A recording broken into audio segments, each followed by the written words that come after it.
Easy आहे बघायला. One side तुम्हाला कटिंग लावावं लागेल असेल तर नेटवर जायचं, एखादा पिक्चर घ्यायचं नाही बरोबर आहे. पेन्सिल घ्यायची कुठल्याही पिक्चर, ते पेपर ठेवायचा, मध्ये कंटावर कट करायचं आणि मध्ये इथे कॉम्प्युटर काय केलं म्हणजे असे किती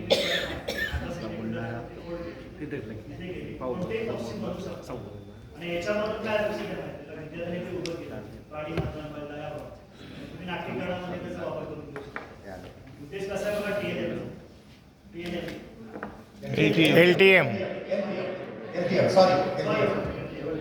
तर ह्या पद्धतीने आपण ही ऍक्टिव्हिटी पण याच्यामध्ये आपला सहभाग असणं आवश्यक. विद्यार्थ्यांना आपण खेळायला देऊ शकतो. हे बघितल्यानंतर आपल्या वर्गातले विद्यार्थी हे बनवण्याचा प्रयत्न करतात, त्यांच्या समोर काहीतरी सांगण्यास गोष्टी पाहिजे. आता या तुमच्या अभ्यासक्रमामध्ये रिकाम्या खोक्यांपासून एक कलाकृती बनवण्यात येते. तो पुढे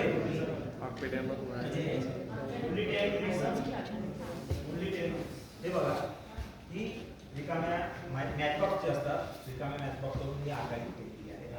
आणि इथं आता हे जे याची चाकं जी केलेली आहे, आता बटणं वगैरे लावायला लहान मुलांना आणि बटणं शोधायचे ते चिकटवायचे, कारण ते बिलकुल तेवढं चिकटत नाही.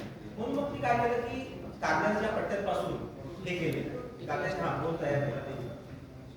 त्यानंतर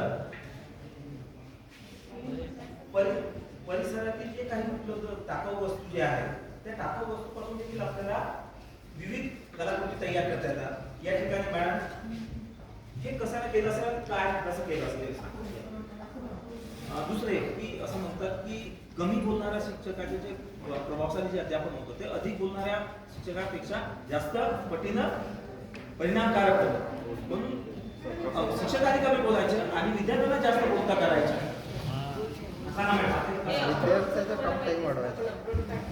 त्याच्यानंतर जे शेल आहे 2 भागामध्ये त्या शेलचा टर्फलचा वापर केला आणि ह्या ज्या पट्ट्या आहेत पृष्ठ आहे त्याला कासवाचा आकार दिलेला आहे.